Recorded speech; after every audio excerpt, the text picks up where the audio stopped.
So here we are with our 2014 model Husqvarna FE250. We've had it with Transmoto magazine now for about 6 months. Done about 20 hours on the thing. Put a little bit of protection on the bike, customised the cockpit a little bit for me, a little bit of work with the suspension. But what I'd like to talk about today is the work that we did with the mapping.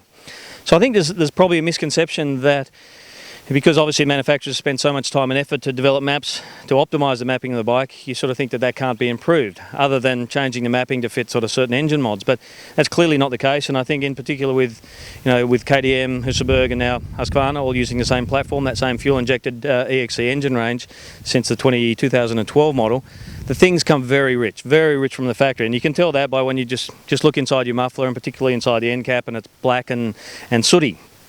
Great news with that is that fitting a free flowing aftermarket pipe can automatically change the air fuel mixture, so it makes it a lot more. A free flowing pipe will effectively lean off the mixture, so you get really good gain straight away from that. We fitted this Acropovic pipe from the Husky parts catalogue, and it did exactly that. But we thought, you know what, there was still some black soot in the end cap.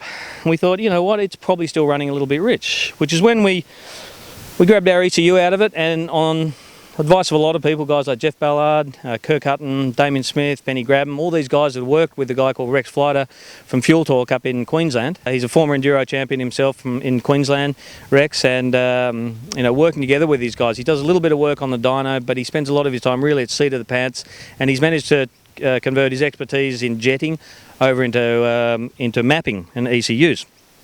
So, what did Rex do? Well, essentially you throw your ECU in a 500 gram express post bag, send it off, get it back a few days later, plug it in.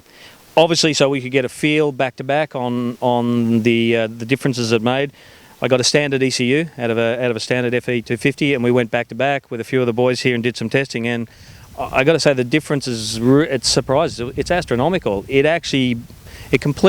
was chalk and cheese. It completely brought the FE250 alive. Obviously a great punchy, torquey little 250 and one of the best on the market to start with, but it really gave it, just so much more throttle response.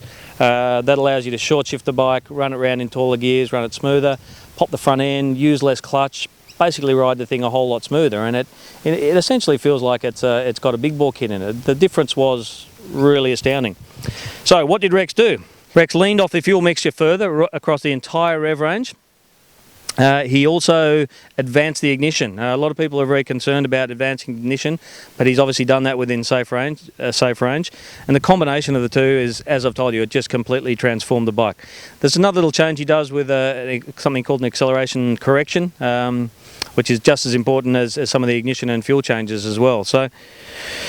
And I got to say, I think it's probably the best $195 you'll ever spend. That's the price basically to send it off to him, including postage, get it back and plug the thing in. Why do I say that? Well, you've got two other options. The other cheaper option, I guess, is you could buy a map selector switch for $170. But remember, that only allows you to toggle between maps, and that only changes ignition settings in your ECU, not fuel. If you want to change the fuel settings, you need to use a user setting tool, and that's $1,200 for starters, and then it obviously requires that you have the expertise to be able to use the thing. So as I said, $195 to send it away to a guy who's actually spent a lot of time and energy developing a map for these specific models to make significant gains, I think is actually probably the best couple $100 spent.